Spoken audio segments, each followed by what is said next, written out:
Hi, I'm Janette Force. I'm the Executive Director of the Port Townsend Film Institute, and every year we create an environment where thousands of folks get to share the miracle of film. We call that the Port Townsend Film Festival, and after 14 years, we are a fabric of the cultural community here on the Olympic Peninsula. We're about 2+ hours north of Seattle. And right now I'm in my office on the 4th floor with fantastic light, and we are 2 weeks from takeoff. We have 50+ film professionals joining us this year with 92 films from all over the world. 15 nations are represented. We have at least 25 films with subtitles for those of you who love foreign film.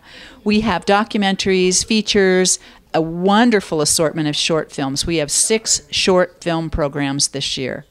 And what we're really excited about is our collaborations with educational institutions.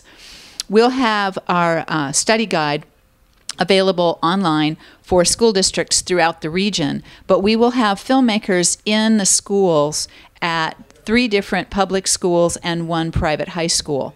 We believe that students understanding film as education and inspiration reminds them that what they're watching was created by people, and those people have an amazing skill set and a point of view that they're trying to share.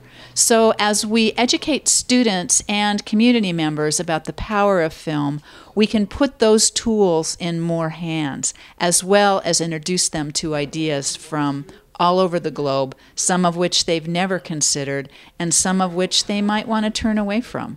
And that's part of our mission as well.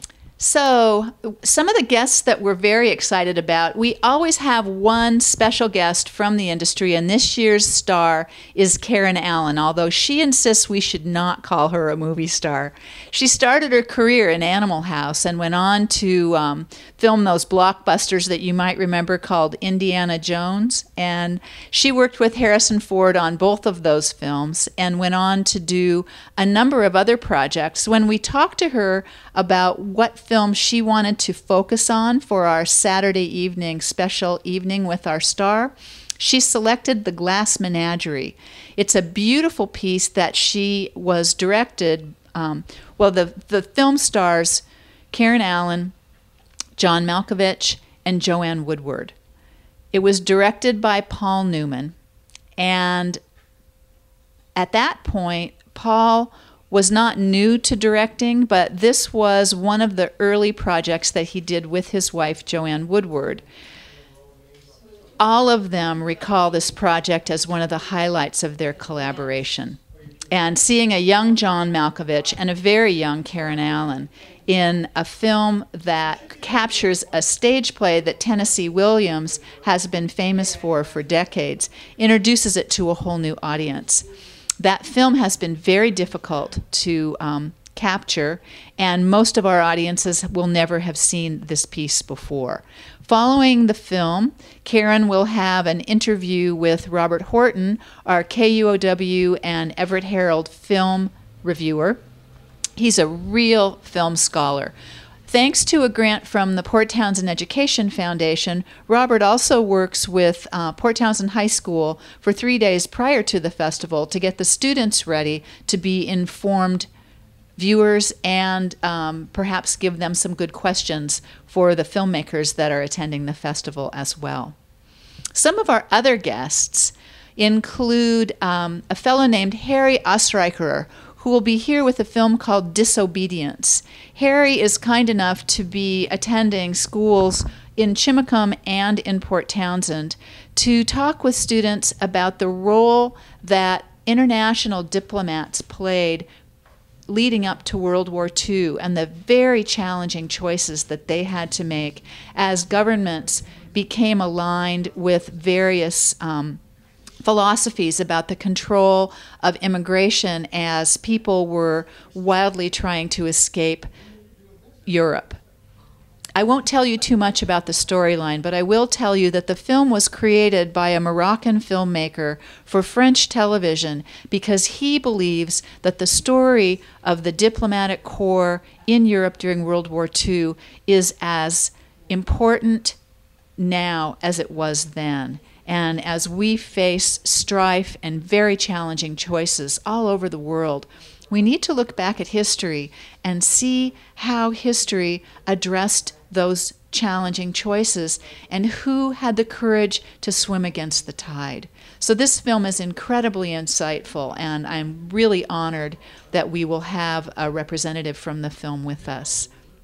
On that same note, we have a gorgeous film called Defiant Requiem, and it captures a conductor. His name is Murray Sidlin, and Maestro Sidlin will be with us at the festival.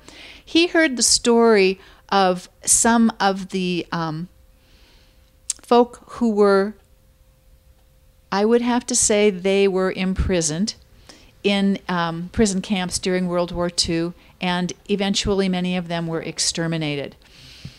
What kept their spirits from completely descending into despair was, in this particular camp, a hidden manuscript that was the entire score of Verdi's Requiem.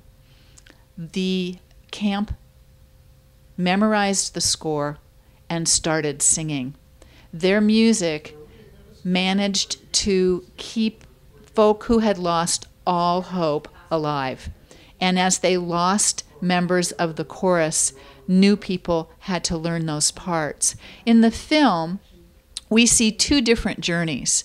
We re-meet the people who were in Townsend because some of them are still alive and can tell their story personally.